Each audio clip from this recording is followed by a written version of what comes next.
The lesson this morning comes from Matthew's Gospel. In chapter 22, Jesus is being challenged by Jewish authorities who want to trap him with trick questions. In this passage, Jesus has just finished successfully answering one seemingly impossible question from the Sadducees. When the Pharisees heard that Jesus had silenced the Sadducees, they gathered together, and one of them, a lawyer, asked him a question to test him. "Teacher, which commandment in the law is the greatest?" He said to him, "You shall love the Lord your God with all your heart, and with all your soul, and with all your mind." And what's missing from that one is which one? "And you shall love your neighbor as yourself.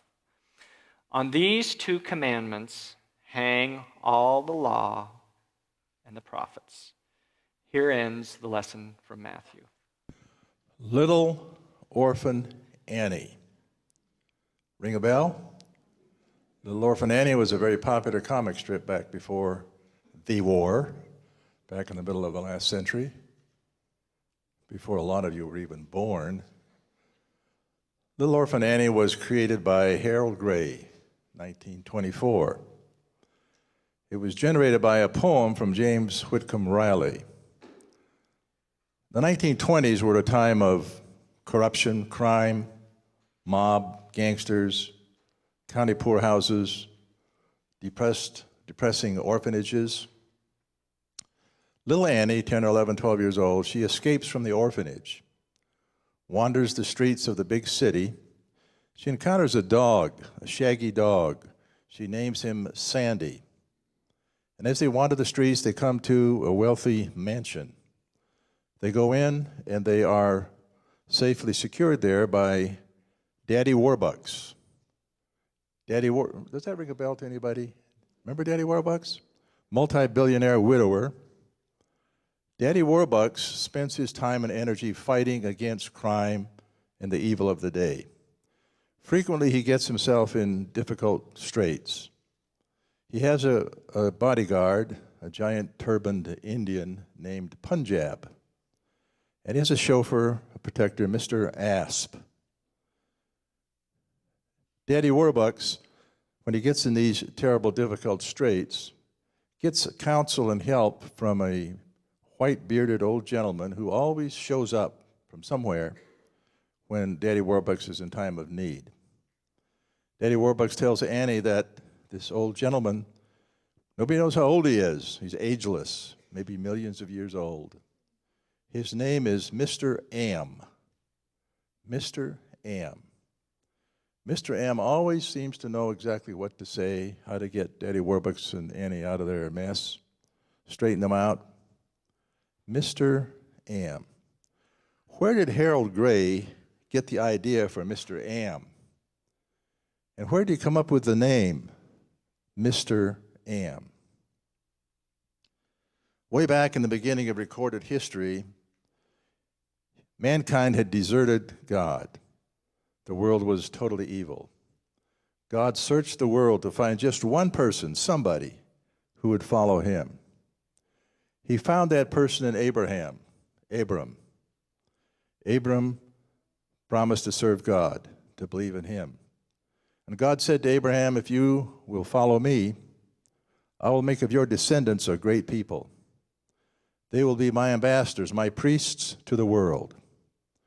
He situated Abraham back over in the country of Palestine, the lush land of Palestine, and there Abraham lived and his generations following. A couple generations later, a terrible famine struck the land. Jacob, Abraham's grandson, had to leave and take his entourage, his family, his people. He had 12 sons. He took his sons, his daughters, his wives, his slaves, his servants, and they went to Egypt, about 50 or 60 people. In Egypt, they were welcomed by the Pharaoh. He gave them a place to live over in eastern Egypt, and there they stayed. And over the centuries, Jacob's descendants multiplied.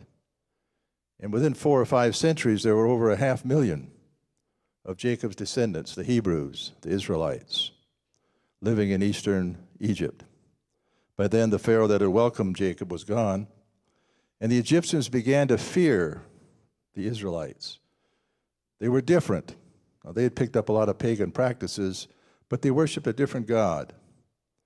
And the Egyptians were afraid they would revolt, start a revolution to take over the country.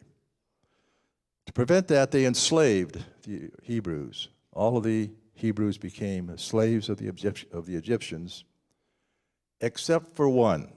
One little baby was found by Pharaoh's daughter. She adopted that little baby, and she took him to the royal court. And there in the luxury of the royal court, Moses grew up with all the education, the training, the luxuries of royalty. When Moses became an adult, he wandered over to the eastern part of Egypt, and there he saw his people. And he witnessed the horrors of slavery for the first time. When an Egyptian taskmaster began to abuse one of the Israelites, Moses couldn't take it. He confronted the taskmaster, and the ensuing confrontation, Moses killed the Egyptian. He knew that the courts would not be very sympathetic to somebody who had killed an Egyptian for defending a slave. He had to flee. So Moses fled through the wilderness east to the land of Midian. In Midian, he found safety and harbor in the home of a Midianite priest. He married one of the Midianite priest's daughters and started raising sheep. Decades passed. Moses was out herding his sheep one day, and he passed a bush, and it was burning. When he came back a while later, the bush was still burning. It had not been consumed. Out of curiosity, he approached the bush, and as he neared it, a voice spoke to him from the bush, and it said, "You are on holy ground." Moses recognized the voice of God, the voice of the God of Abraham, the voice of the God of the Hebrews. God said to Moses, "I want you to go back to Egypt. I want you to take my people, take them out of slavery, take them back to the land I promised Abraham." Moses said exactly what you would have said. Why me? Nobody knows me in Egypt. The pharaohs are long gone. Everybody I know is gone. Why would the Hebrews listen to me? God said, "Tell the Hebrews, you have authority from I am. I am is sending you. Your authority is I am." The Jews had several names for God. I am was one of them. I am God. 3 little letters, 2 little words. I am, in that context, is a noun. A noun is someone. It's an entity. Am is a verb.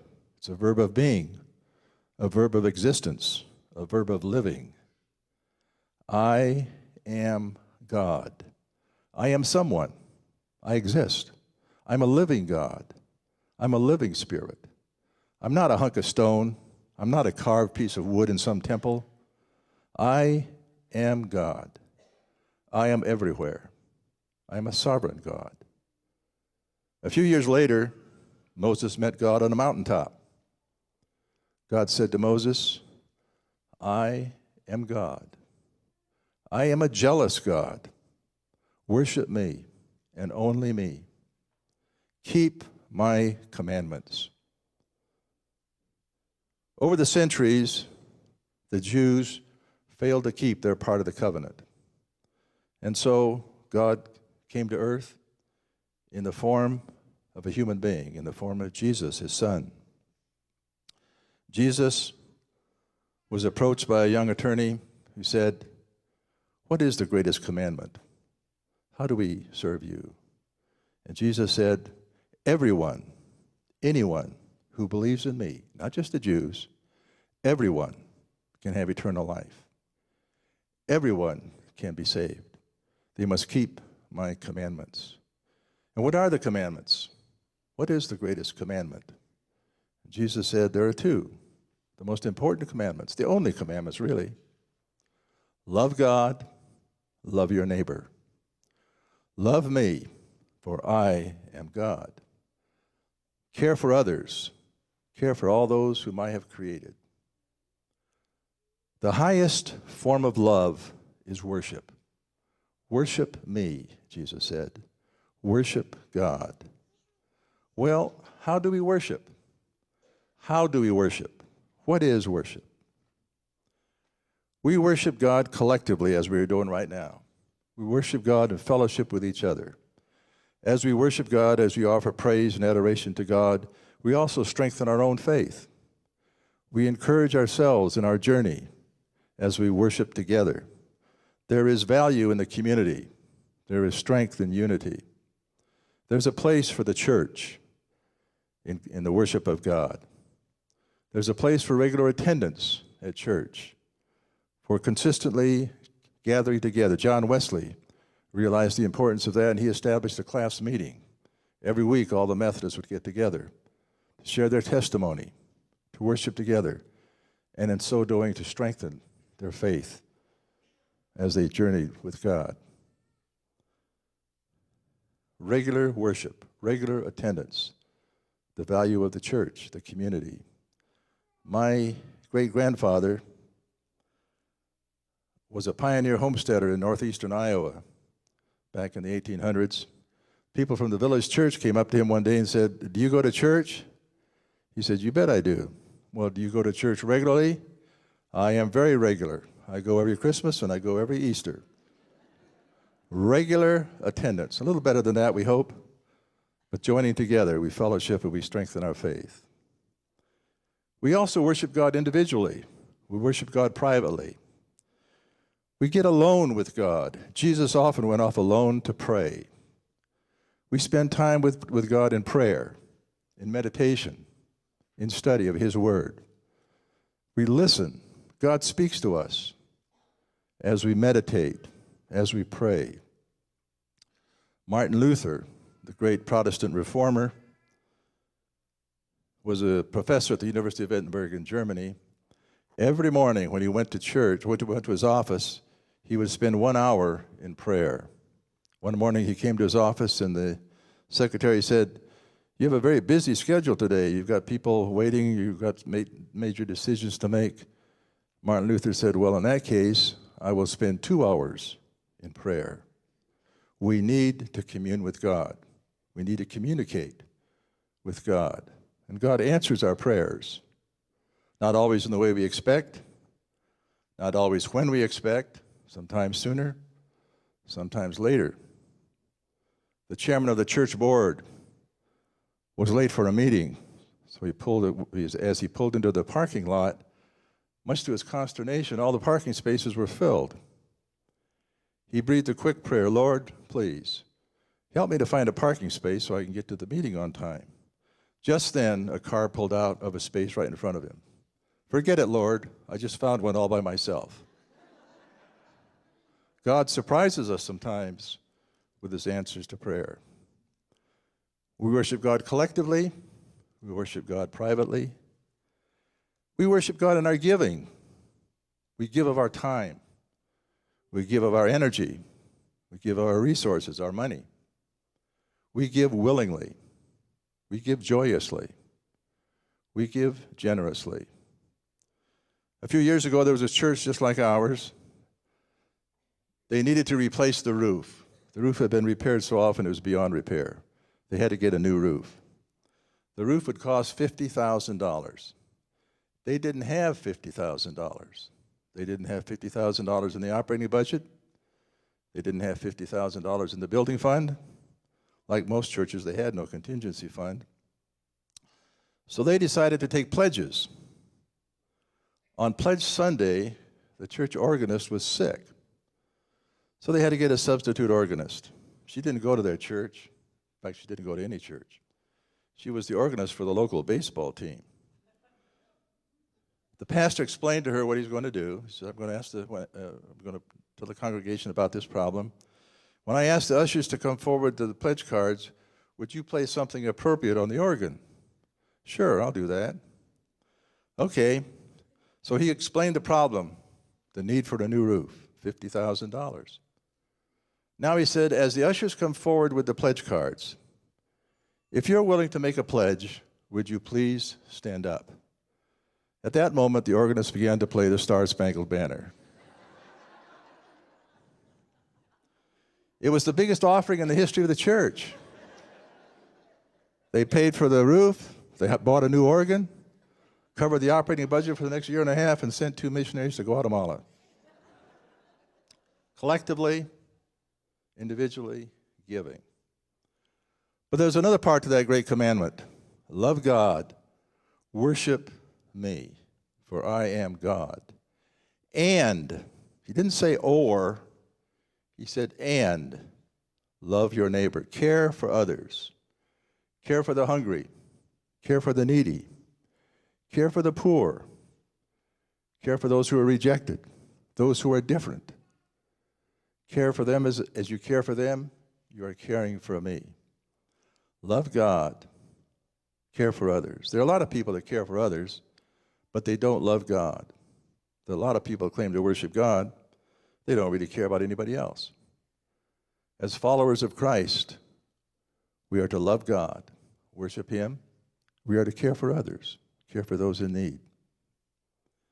God said to Abraham, I am God, follow me.